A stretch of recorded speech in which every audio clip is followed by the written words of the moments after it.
Welcome to the Midlife Pilot Podcast. What is it like to become a pilot in midlife? The challenges are unique, but so are the rewards. Hosts Ben, Brian, and Ted talk learning to fly, growing as pilots, and the joy of flying to destinations. The purpose of the podcast is not to teach, but to share knowledge and experiences. Don't forget, the Midlife Pilot Podcast Nashville fly-in is April 26th, 27th, and 28th. While the Midlife compound is sold out, there are plenty of options to stay nearby. Join us, and we apologize in advance if Ben does karaoke. Okay, checklists are complete. Let's get the show started. Welcome to the Midlife Pilot Podcast, episode 62, where we talk all things flying and aviation in midlife. As our announcer said at the beginning, my name is Ben, and you do not have to worry about me singing karaoke at the fly-in, so don't change your plans. I couldn't carry a tune if you strapped it on my back, and I'm fully aware of that. I'm a commercial rated pilot here in Atlanta, flying a Cessna 182 I like to call the Beast. Joining me tonight, as always, my friend Brian, who is a private pilot with a tailwheel rating in Nashville, home of the Bachelorette Super Charlie. He flies a Cherokee 180 named Lucy. Hey, Brian. How's it going, Ben? Going very well, thank you. Also joining us tonight from the left coast, the west coast, Ted, our sport pilot extraordinaire, in Portlandia, flying the Flight Design CTLS, we like to call the Egg. Hey, the Egg. Ted.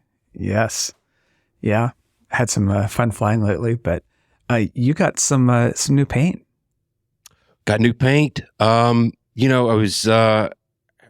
wasn't expecting a lot. So we had chips here. We had some chips of paint on the leading edge, some cracking on the cowling of the paint. And, it was kind of like my beat up old Toyota that I used to have. And it was just kind of its personality. Now, it looks good. And now I'm like scared to take it out and bugs are going to get on it. It looks really nice. So, I'd like to think that my brother-in-law did this just for the fly-in, but honestly, it's been planned for a while. So, but yeah, it's looking good. Thanks for asking about that. Is that the kind of thing where you, what is the airplane equivalent of parking your car at the very back of the parking lot so no shopping carts hit it? If you are on the ramp somewhere now, are you just going to park as far away as possible? Just going to tie it down on the ramp and then just go out there every day and polish it and just never fly it so no bugs will get on it. I think that's kind of maybe similar to it. A lot of people are asking for pics. I have some pics, but it just doesn't do it justice right now. I need to wait for a prettier day to take the pictures. So I'll try to maybe get that out on the Discord server or something. But yeah, I'm excited about it. It does look good. A little bit more ramp appeal maybe this time around. So, and a couple knots. Exactly. Now I'm getting 170 knots, no problem whatsoever. It just it's hard to slow the thing down. Less fuel burn. Instead of burning 40 gallons an hour, I'm only burning 35. That's what it feels like sometimes. That's for sure. Let's take care of a few housekeeping things. We broadcast live every Tuesday night on YouTube. Most Tuesday nights, let me say, at 8 p.m. Eastern, youtube.com/@midlifepilotpodcast. We've got about 17 people in the live chat. It's an active group. It's always fun to watch their comments. So please join us on Tuesday nights. You can listen to this podcast wherever you get your podcasts, Spotify, Apple, iTunes, wherever you get them. Please leave us a 5-star review. We did get a review recently. Maybe one of us can scramble to pull that up, but it was great feedback, or a nice review, nice 5-star review. And lastly, we'd love getting feedback and your suggestions. Email us at midlifepilotpodcast@gmail.com. And whatever you want to, if you got show suggestions, comments, whatever you feel like sharing with us, please feel free to reach out. We love hearing from you. Brian, we've got a new announcement regarding the Patreon. You want to tell us about it? Who we're donating to now, maybe? Right. Okay. It's funny because there's moments where I just think, Oh, right. We're doing a podcast right now, and I should actually know what the next thing is. By the way, side note, before I get into that, yes, a new review on Apple Podcasts. Fantastic. Really nice. Very kind. 5-star review from Not Carry V.E. Foot. Maybe there's some way of reading this that I don't know how to read it, and it's something really clever, but I'm not able to pick it up. But anyway, the title of the review said episode 60. So this is a couple episodes ago, and it says, probably the best episode thus far. I loved how Erica was breaking down the calculus of establishing and holding yourself accountable for minimums.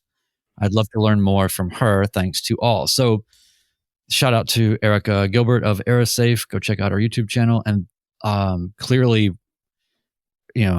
she's elevating our game, because people are now writing in just to talk about her, which makes total sense.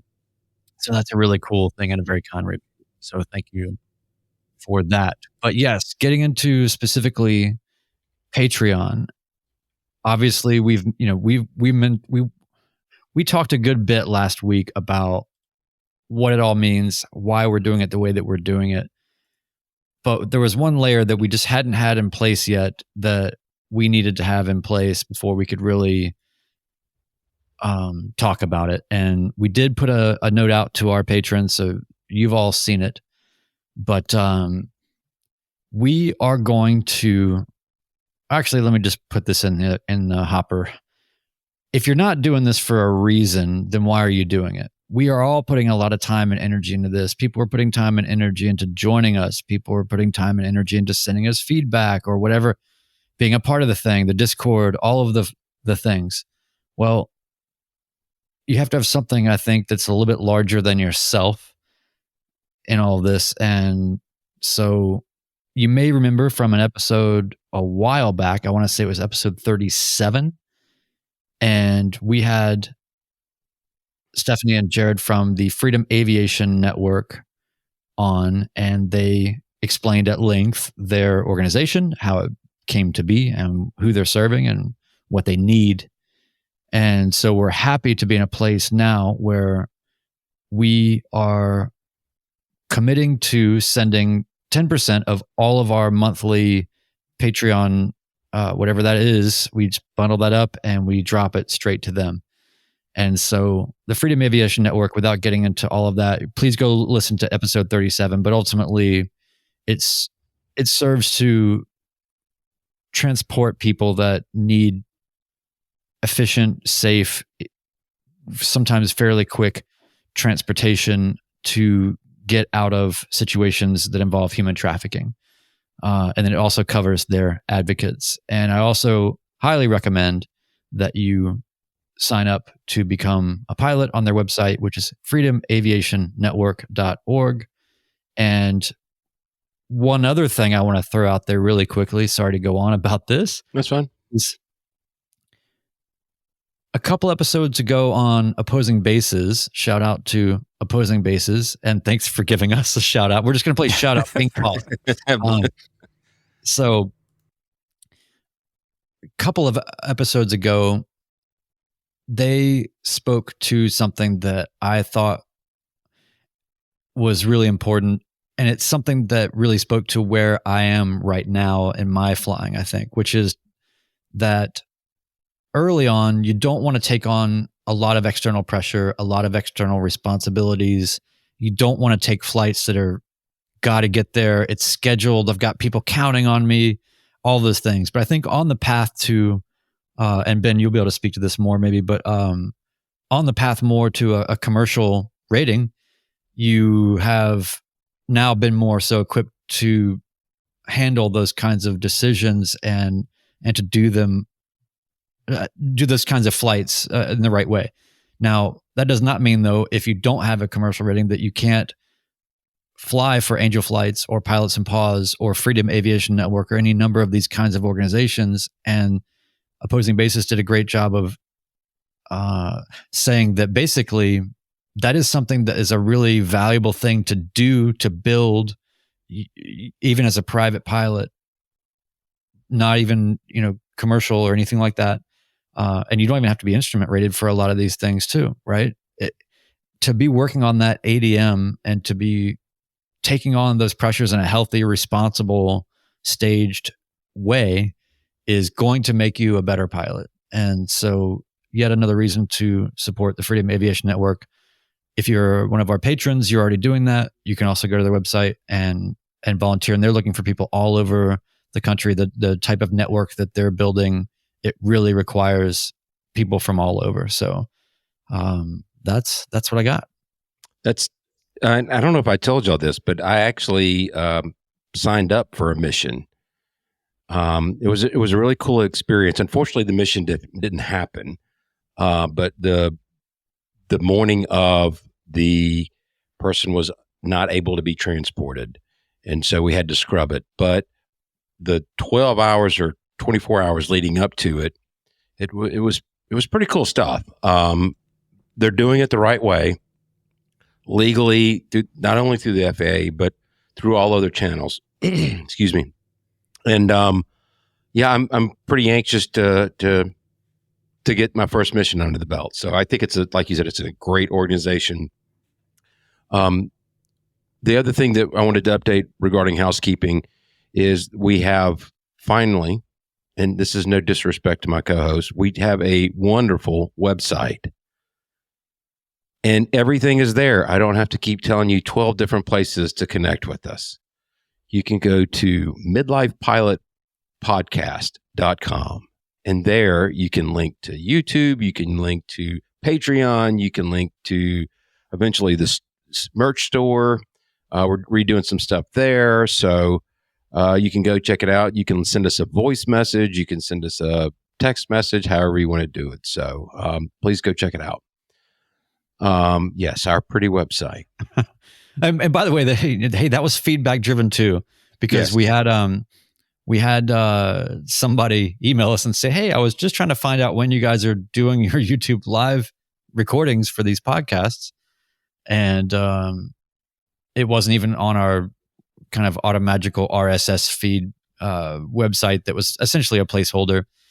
But they basically said like, hey, more or less it was like, get it together, guys. Like, what are you doing? And so we did. The easiest thing for us to do, and it's the last thing we did. So yeah. Also want to take a moment real quick to thank our new Patreon members. In the Hershey Bar category, we have Nabil A. and Cheryl O. I believe I saw Cheryl in the chat. Thank you very much. And in the Lando-Matic tier, we have Chris M. So thank you all for your support. We really do appreciate it. So what do you say we talk about complacency? Yeah, let's do it. I mean, I feel like I haven't even really thought about it very much, You're being complacent about being complacent? Yeah. Something like that?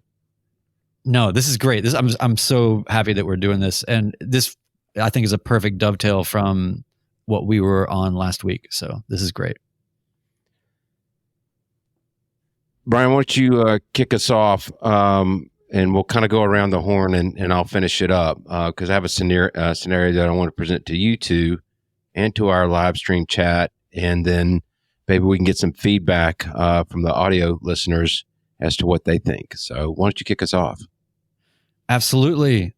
So we wanted to talk about ways to combat complacency, not necessarily to be taken as instruction or anything like that. It's more about real world ways of looking at things that you might encounter as a midlife pilot, and perhaps not doing it for a career, most likely not doing it for a career.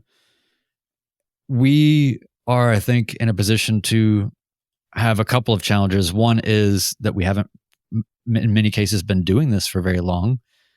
And so the way that we're building habits means a lot, and how we behave means a lot. How we execute our flights means a lot. And at the same time, we're not headed towards something where the requirements get more stringent and the training becomes more rigorous, or now we're going to this company and now we're, so we don't have that to sort of rein in the loose ends. And we're living in the general aviation world. We're not, in most cases, looking to move on. Although, by the way, side note, Ben, I was coming in on a very long left base at John Toon today, getting vectored by B&A, and then on the opposite side, they had a King Air coming in, and it was sort of like a race to see who could get to the extended center line before.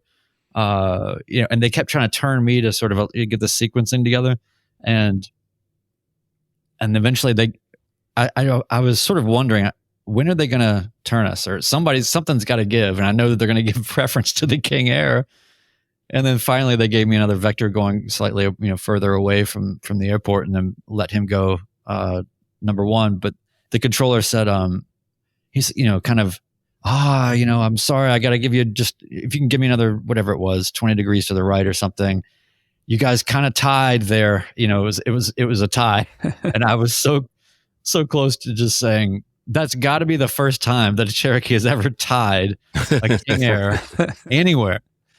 So it's amazing how many things I think of to say that I don't say. So restraint thing.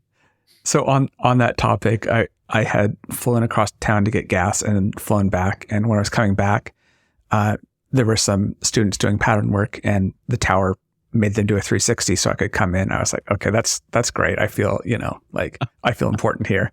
They're doing a 360. I go land, and I'm taxiing back as they're finally coming in on final. And there's some birds, and of course I scare them, and I'm like, they're almost all away from the runway. And so I think they're going to go away from the runway. They all turn and go across the runway. And I get on, and it's on the tower frequency. And I was like, birds 3-2 right. And I don't even bother making a good call, and they had to go around. So they did a 360 and then go around. I guess maybe it's good training, but it was like, it was just funny to have that set of circumstances. If their CFI was with them, they really appreciated it because they're just building on those hops times. So totally. Yeah. Well, but getting back to complacency. Yes. No, this is how we roll. Yeah. So in that spot that we are in, which I think is most of us, I think one of the first things that I see sometimes around me in other pilots that have been similar in their journey, I feel like that they have not maintained a healthy fear. And I think that that's kind of where it starts. If you're not cultivating and maintaining a healthy fear, then this is where you're going to start having these things kind of go sideways. And so what I've been about, and what I think is a great way to combat complacency, is to just observe it in other people around you, and then ask yourself, are you doing the same things? Sometimes it's easier to see those things when they're external to you. Another way of doing that is not so nitpicky is, we're always going to come back to this, but the killing zone. There are so many examples in the killing zone. Highly recommend it. Everybody should read it more than once. Read it before you train, read it in the middle of your training, read it once you're out on your own, and you'll have a different take on it and a different look every time. But, when I see the stories of, two pilots taking a plane somewhere, stopping for fuel, and taking off with no gas caps on either wing, and ending up in a bad situation and crashing, essentially forced landing, because they just kind of thought the other guy got it. So it's really important, I think, to have a healthy fear that you maintain, cultivate that fear in a constructive way, and find ways to observe that around you. Look for it in other people's practices, and then ask yourself the same questions, and then read the killing zone. So those are really, if I had one thing, that's kind of the umbrella one thing. I like how you phrase it, cultivating healthy fear. Look, we're all scared of dying, and we know that could happen anytime we're in the airplane, and it doesn't end there. It's making sure that you continually understand that if something goes wrong because you've done something that you forgot to do, it's not you're going to go to jail. It's not you're going to get a speeding ticket or you're going to get a fine. It's your life could be at stake. So I think that's great. Yeah. Killing Zone does a good job of categorizing those errors and trying to pick up on the largest categories that have happened over the years. And that's part of why it's such a good reminder. My way of battling complacency is similar to that, which is I pay a lot of attention to the crash analysis. I'm not looking to rubberneck or to blame the pilots or look at how they did something wrong and I'm a lot better than that. It's having that healthy respect for it and thinking that could have easily been me. And what is it that I'm doing that I'm going to end up in the same situation or in a similar situation? And I mean, another way to put that is, what's the first line of your NTSB crash report going to look like? What's it going to be? He skipped looking for his fuel caps because his plane was in his locked hangar. Where else could they have gone? Right? Whatever it is, how are you writing that? And I've always thought about that in the way of, how are you going to explain this when you end up in ER? Like when you're working around the house and you're leaning to clean the gutters and you're about to fall off the ladder. I love that your whole thing is like more geared towards the fear of mortal embarrassment as opposed to just straight death. Well, it's really worse. These are the obvious dumb things that are going to be hard to explain if you did it. So, it is embarrassment, but it's really, there's no justification for it. Right. And that's why I like using the example of leaning on the ladder for gutters, because I think that like every man who's about age 60 that ends up in the hospital, it's because they fell off a ladder. Like there's something, it's very specific. I don't know what that is, but, and I don't should address that more than even the flying stuff, right? It sounds like we're all coming up on that, right? So maybe we need to start talking about ladders here. Ladders and gutter safety. Yes, that's the pivot of the podcast. Your point is good though, Ted. For some reason or another, Blanco Lario's channel has been popping up my feed a lot, or maybe he's just producing a lot. But there is a continuous theme throughout his videos, and now it resonates in my mind nonstop. And that is, you can stall an airplane at any speed, which is a great reminder to have, but it's repeated over and over and over again in his videos. And so to your point, watching these post-crash and trying to learn from them, it's, I think it's valuable. Yeah. Do you know what, I just learned recently what Blanco Lirio means and why that's the name of his channel. I didn't even know this, but it means white lily. Yep. And it was his wife's channel. Yeah. Yes. Yeah. He just inherited just whatever channel was there. I love that. Gosh, that's such a trip, fall, succeed story.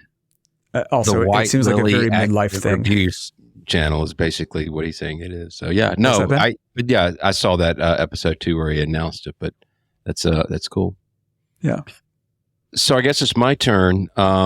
We have a visual that we're going to put up, and so for our audio only audience, I'll do my best to describe we could use visual aids, Ben. This is you're the kid doing the book report last purposefully so that you can come up and just you're right. So to set the stage, Saturday we got the paint out of plane out of paint, and it was cured and it was ready to fly. It had been about 10 days since I've flown, and I had my middle son was home from school. Go Jackets. And I decided he was wearing his Georgia Tech hoodie, So I said, well, let's pop over to Athens and see if we can't get beat up. But not really. It was just I hadn't been to the airport in a while and wanted to shoot an instrument approach, whether it was practice or actual, either way. And he said, hey, Dad, Road Atlanta is really close by there on the way back. Can we go circle it and let me get some photos? He's really into cars. He loves everything about it. He follows F1 really closely. So I said, sure, we can do that. And we found it. We landed in Athens and we pulled up my iPad and we looked at the map and we found where the racetrack was. And honestly, I said, yeah, that's on the way. It's just north of Gwinnett County. It's south of Gainesville Airport. I've flown in that area a bunch. I knew it. I knew the area very well. And also, at the time, it wasn't on the top of my mind, but there is a tower that is 1,765 feet above ground.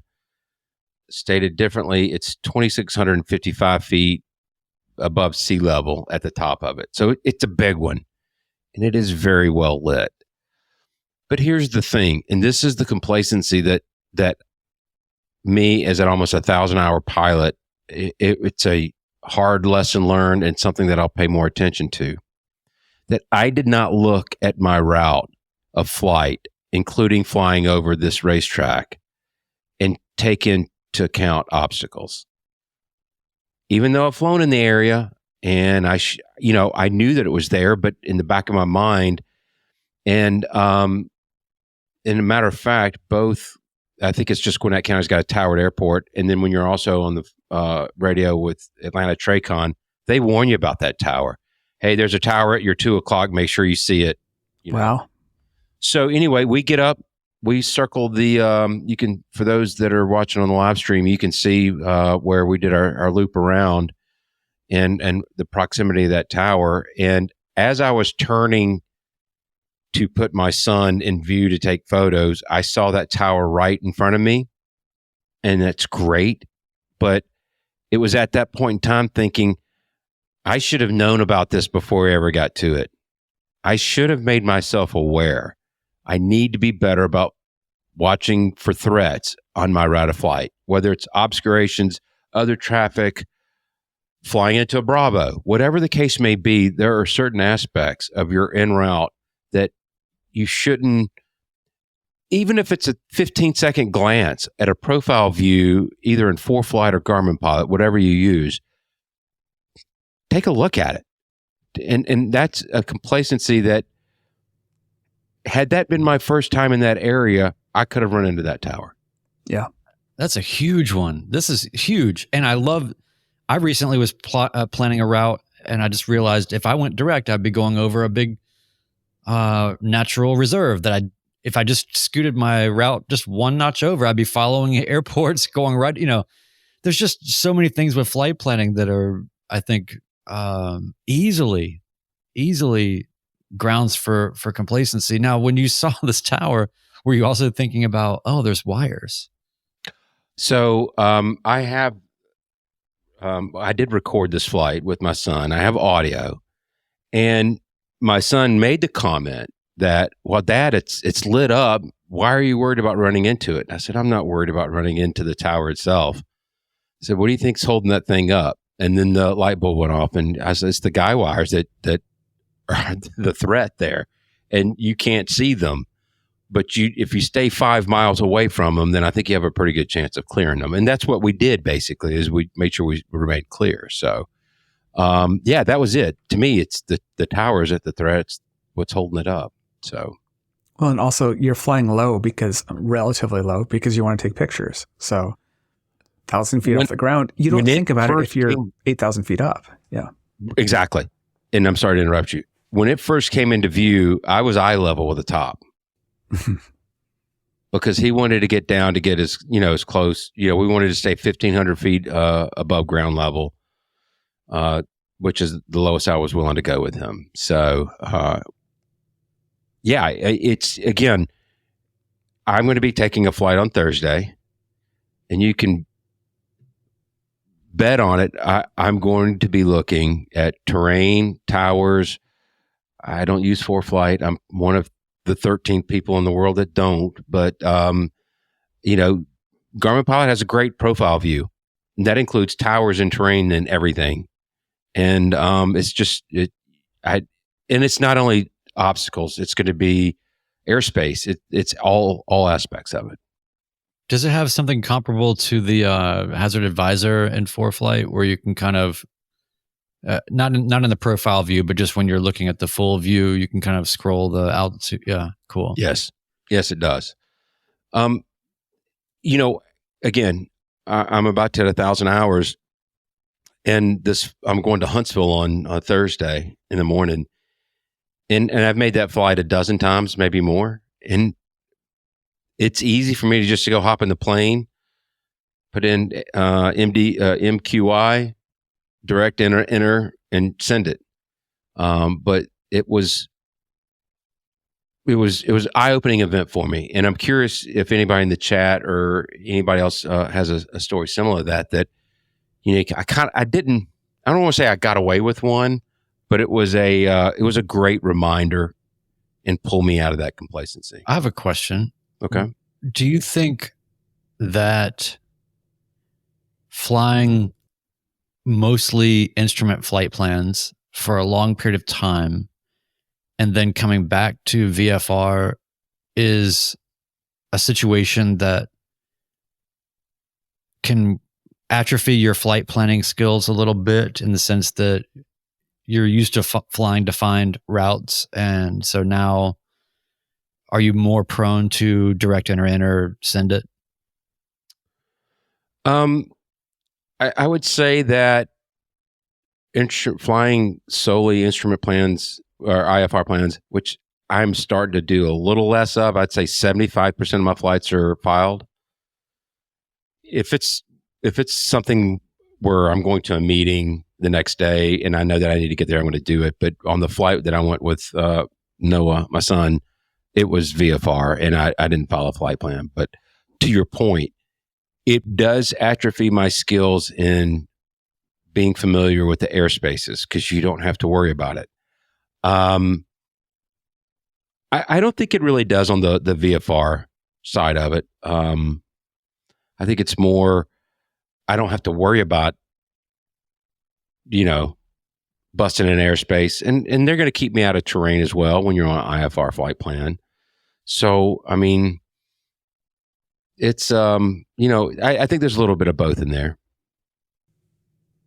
So I have a one of those reminders of when you're dumb and you've been complacent and you realize it.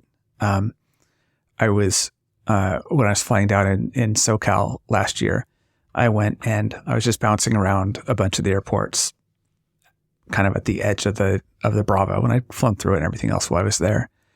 And I was focused on getting into one Delta, and I was going to bounce out of that and go to the next one over. And I'll put that up, which that was Camarillo and Oxnard. So it's CMA.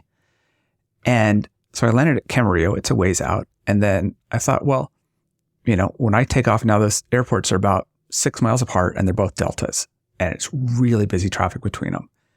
I hadn't really planned on that. So I was like, I got in the air. I knew what direction the runway was. And I was going to tune up the weather so I could talk to the tower.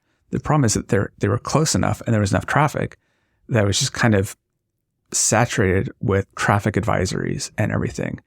And instead of kind of bailing and heading out a ways, I kind of kept going in. I kept on the flow that we were in. And they said, you know, do you have, you know, Victor? And I was like, no, I don't. And they're like, okay, come on in. And I did. I came in, I landed on this 7,000 foot runway. It's the only runway they've got. And I was like, okay, I'm going to taxi off and, you know, go back. I don't want to do it touch and go, get off and kind of settle things. Because I hadn't listened to the ATIS, I missed that all of the taxiways, except for the very first and the very last one, were closed. So here I land on the first 2,000 feet of the runway, and I've got to taxi another 5,000 feet to the end of the runway. And they've got to call people that are lined up behind me and get them to go around, because I didn't I didn't do my homework, right? Like, I'm just going to come in and just do one landing. It's no big deal at a new airport. That was really, for me, it was really one of those reminders of complacency and how I'm lucky that's all it was, right? But man, how stupid did I feel with that? Yeah. I mean, I imagine every pilot's been there multiple times. Let's just hope it's these minor things that bring us out of the complacency. Our friend of the show, One Dull Geek, I think he's kind of taken it a little bit to an extreme. I'm not sure that I want to go out and handwrite a nav log. God bless him for it, though. I recently did a long cross-country flight, VFR pilotage and dead reckoning. First, it was a blast, but more importantly, it really helped re-engage VFR flight planning when I had to calculate wind correction, et cetera. It's a great refresher. I love that you did it. I think it would be kind of cool to do that every now and then, just to kind of keep those chops sharp. I think one of the things that we haven't really spoken to yet, which is, I don't want to say it in this way of like, watch out for Ted coming in, right? But I had an incident, or I had an experience today that was one of those reminders also that you have to be really, really aware that there's a lowest common denominator. We're all trying to take care of ourselves and therefore take care of other people. But it's only as good as the weakest link in whatever traffic situation that you're in or whatever. I was flying into Music City Executive today and it was pretty busy. And I was just coming in to do a landing and then taxi back. I was going to see if my tail wheel instructor was over there or not or whatever, just kind of hanging around. So I was just casually coming in and I realized that I was putting myself into a little bit of a hornet's nest, but I felt good about what I was doing. I maneuvered on the 45, left downwind for 3.5. Everything was great. There was reasonable spacing. There was a few things going on. The first thing that happened was there was somebody crossing midfield and I could never even repeat or explain. I was trying to tell Katie this earlier and I couldn't even explain it, but he had the most incredibly detailed call that was explaining what he was doing that was such word salad that you could not, everything he said was a landmine for 3 interpretations all in one call. And it was a lot of, it was one of those things where it was really only going to affect the people that were behind me, turning crosswind to downwind. I was going to be sort of past what that situation was going to amount to. But this guy made this crazy sort of mucked up call stating his intentions and how he was going to come into the area and what he was going to do to teardrop and all this. But it was just a whole lot of stuff. I just remember thinking, well, I really don't understand anything that guy said, but I sure as heck hope that those people behind me really, I guess they understood it because I didn't understand it. And then right after that, they got on and went, hey, about your, like when you say this, or they had to really just kind of stop the works there and get clarity from this guy. So that was sort of the first thing. And then the other thing that happened was, and actually this is slightly before I even got to the downwind, I was coming in and there was, I think it was a Saratoga, and he was coming in. So the runway's 3517, active runway's 35. This guy was essentially flying on the departure, coming in and announcing, but he was just basically saying, I'm going to join or I'm going to, and how did he even word it? It's like people do these things that are so stupid that I can't even figure out like how they even communicated it sometimes. But basically he was joining the pattern on the crosswind. And I mean, I've seen people do all kind of things, and I guess that's like a thing that people do, but he had, so I was just observing this. He was a little bit ahead of me and in a faster plane. So I was just letting it play out. And he hears me make my call that I'm maneuvering for the downwind. And he says to me on the radio, he's like, hey, 16 Lima, are you going to be number 2 on the downwind? Essentially, relative to him. Yeah. And it was really his way of saying, that I'm here first. But it was the closest I've ever come to saying something really snarky on the radio. I don't want to be that guy. I hate it when people say, oh man, yeah, when they get into it with each other on the radios, and I can't stand it. This is the closest I've come, though. I was a little irritated, but he asked me. He said, "Hey, 16 Lima, are you number 2?" And I said, "What did I say?" I said something like, "Well, I said yes. If you've entered the downwind from the crosswind, or I said if you've entered the pattern." Yes, what I said. I said if you've entered the pattern on the crosswind, then yes, I'm number 2. But it was just I don't know what the guy was thinking. I don't know if that's complacency or if that's just I'm going where I want to go. But either way, that's a huge area. I think pattern entries and doing things the proper way. I think a lot of people get complacent in areas and environments that they're familiar with. Yeah. Speaking of that, joining the pattern on the crosswind, I think that used to be a thing that actually came up, and it reminded me to give a couple of quick shout outs to some of our community members.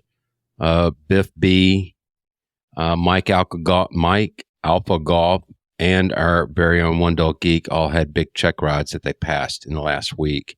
And joining the pattern on the crosswind was part of the debrief we had with Mr. Biff on his. So he knows something about that. You can see that in the chat. But we do want to say congratulations. That's huge accomplishments.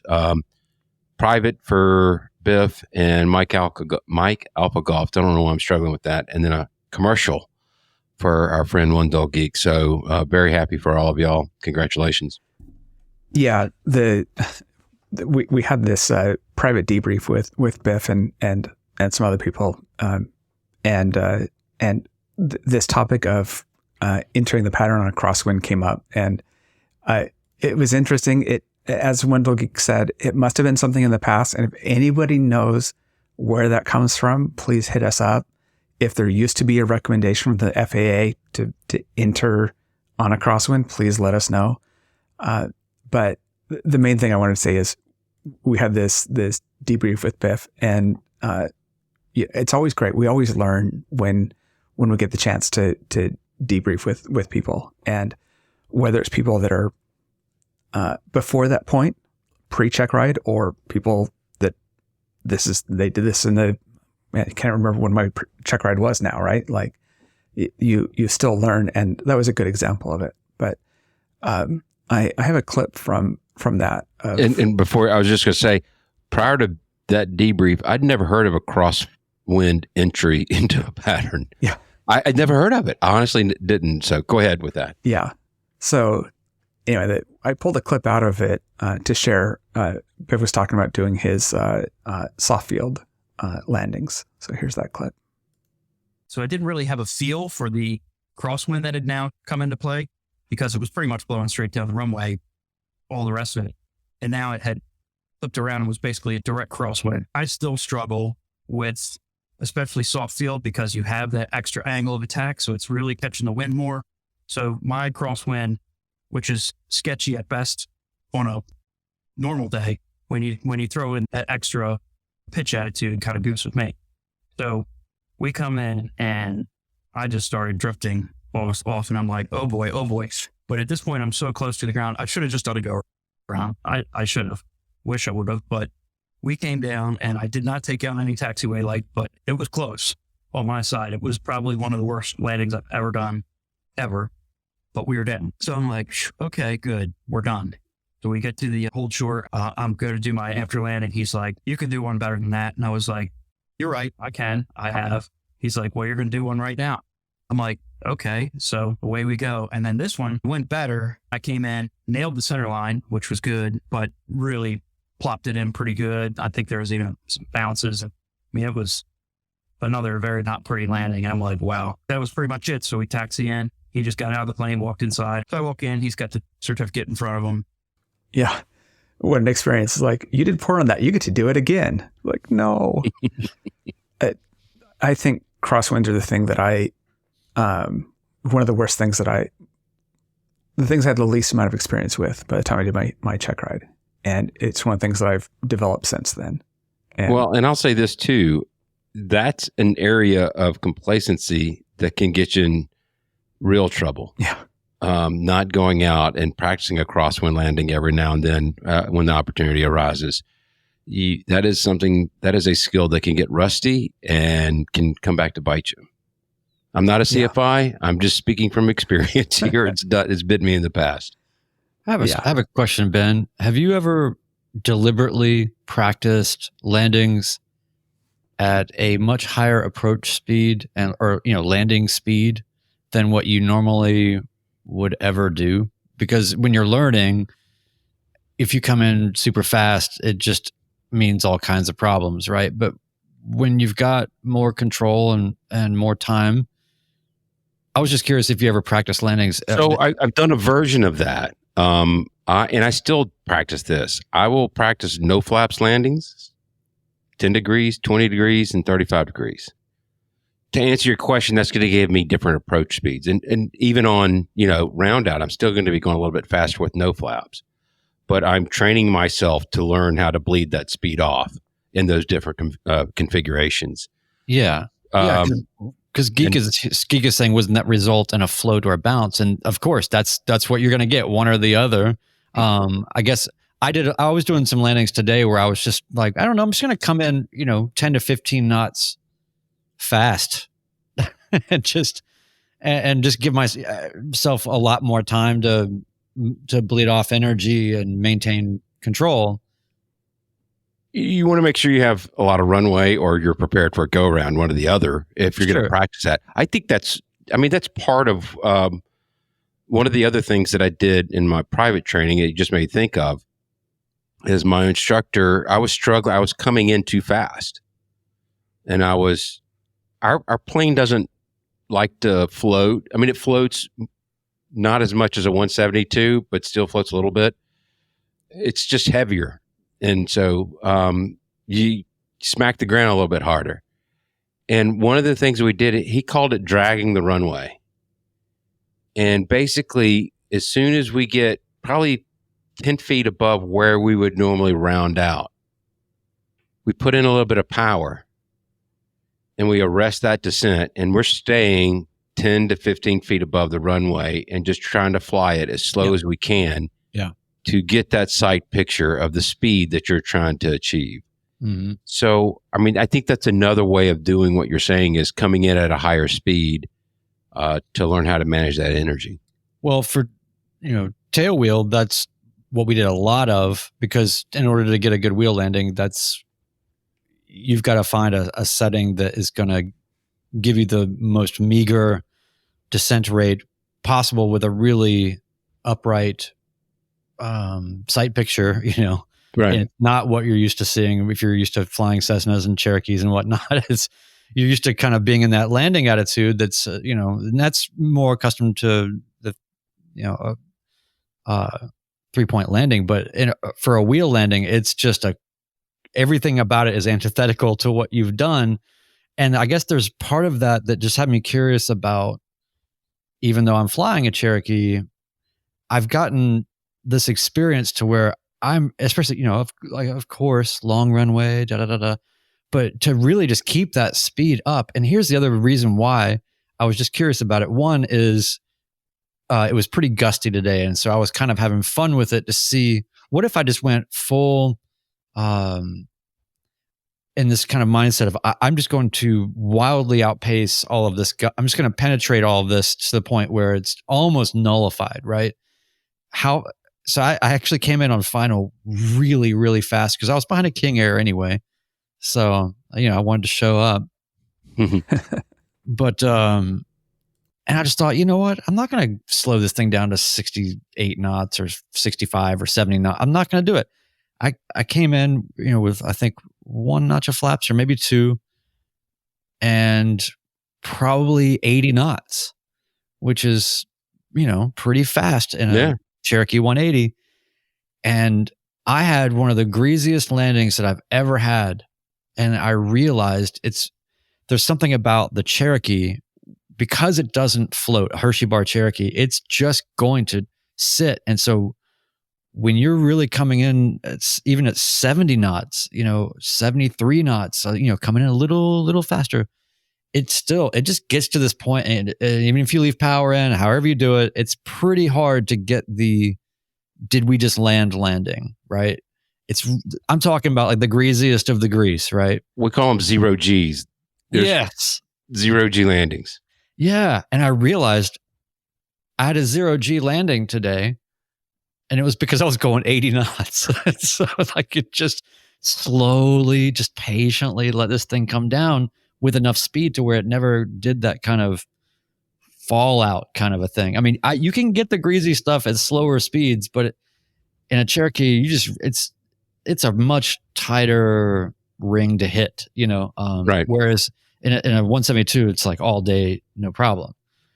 So anyway, faster speeds. I was just curious about that. Yeah. Did you land with that higher speed, or you bled that off before you landed? I definitely was 2 feet off the runway going way, way too fast. And I don't know exactly what the speed was when it actually dropped, but it was certainly a lot higher than normal, because what I'm doing is in the Cherokee, I'm just leaving 1400 RPM or something in. Yeah. I'm not chopping it and dropping it. And you can even make really impressive short field, get off at the first taxiway, whatever kind of landings, and be leaving power in. It's just going to make it, I don't know, a little, but that's also a trap, right? Because for short field, which is really what we're talking about, you got to get the plane down. I guess I was just sort of thinking about like, it's not about the greasy landings, right? It's about, especially if it's raining or, something, you need to make contact, get positive contact, stop the plane in a reasonable way, so we're not instructors here, but this is just my experience. I was just curious, Ben, if you had ever just like what's your typical landing speed in the 182? We're crossing the fence at 75, and we're at 70. It's miles an hour in my plane. Yeah. And that's like 15 knots, I think. Yeah. Yeah. So, 65, I touched down. Okay. And yeah, but I have come in, like I said, with no flaps. I'm doing 85 on final, maybe even 90 on final, and doing 80 over the fence. I mean, it's a good bed. Yeah. And those are my 20-degree flap landings seem to be better than my 35-degree. And it may be because I have a little bit more speed since I'm using less flaps, but to the point where Noah hates complimenting me on my good landings, and it was painful for him, but he had to give it up. He had to give me the shout out. So, well, I'm so happy for all the check rides passed and all the mountains conquered. That stuff is huge, and I 100% relate to the feeling of, man, I totally blew that. Wait, I passed? Awesome, thank you. I definitely had that check ride experience with my short field landing. It was, I did not think I passed. So congratulations to everybody. And now the learning can really begin. That's right.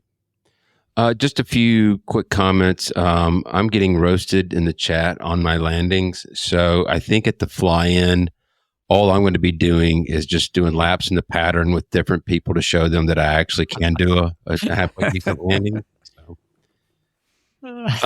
Anything else for the good of the order on that? No, we don't have any feedback this week. So send us some feedback. Just go to our website or email us at midlifepilotpodcast@gmail.com. Or go to midlifepilotpodcast.com. You can send us voice messages there. It's super easy. We really like the voice messages. That's good stuff.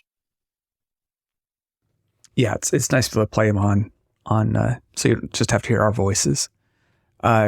Any fly-in news? You mentioned getting space at Tune. Working on that. Yeah. So the aim is to have a designated area for all of us to park all of our planes. If you haven't filled out the RSVP, or I guess there's a website. If you just go to our website, midlifepilot.com. No, it's not. midlifepilotpodcast.com. Yes. Oh, sorry. midlifepilotpodcast.com. It will be in the show notes. You see it on our screens. Do not listen to me. No. So if you go there, you can hit a button that takes you to the kind of event page that we have for that. And you can raise your hand there and say you're coming, whether you're going to be sticking around, leaving, how you're, whatever. All that information. We definitely want to keep up with everybody. If you've raised your hand and said you're coming and then now you're not, let us know that too, because we are, the karaoke machine rental for Ben is not cheap, but we got to know exactly how much wattage we're packing here. So right. That's very important. So super excited about it. April 26th, 27th, 28th. And I don't know. I think we've got 40 or 50. I don't know what we've got a lot of, it's going to be crazy. Yeah. And maybe when we get a little closer to it, maybe sometime next month, like around the 10th or 11th, we can maybe update our fly-in sheet and say, are you coming or not? It'd really be nice to have a head count of those that are definitely coming. And it's kind of hard to ask people to do that at this point in time. Yeah. But, we want to make sure that we can accommodate everybody. And the compound sold out. Gathering, so say again. The compound is sold out. The compound's sold out, but we can have people over to tell war stories and have Ted sing karaoke with me. Yeah. Now nobody's coming. Yeah. Well, now we're down to 4 people. Yeah. Yeah, I was going to say, if you've ever heard me sing, you would be staying out of the state of Tennessee. Yes. This is a little ditty by a guy you might know called Kenny Loggins. Now, how about the wreck of Edmund Fitzgerald? Awesome, guys. Well, patreon.com/midlifepilotpodcast. You know where all our stuff is. You can link to everything at www.midlifepilotpodcast.com. Everything is there. Guys, thanks for the talk tonight. It was a good chat, I thought. Yeah. Thanks to everybody in the chat for roasting me. I really appreciate it. It feels good. Josh M., we're glad to see you back in the chat. And closing out episode 62 of the Midlife Pilot Podcast. Good night, everybody.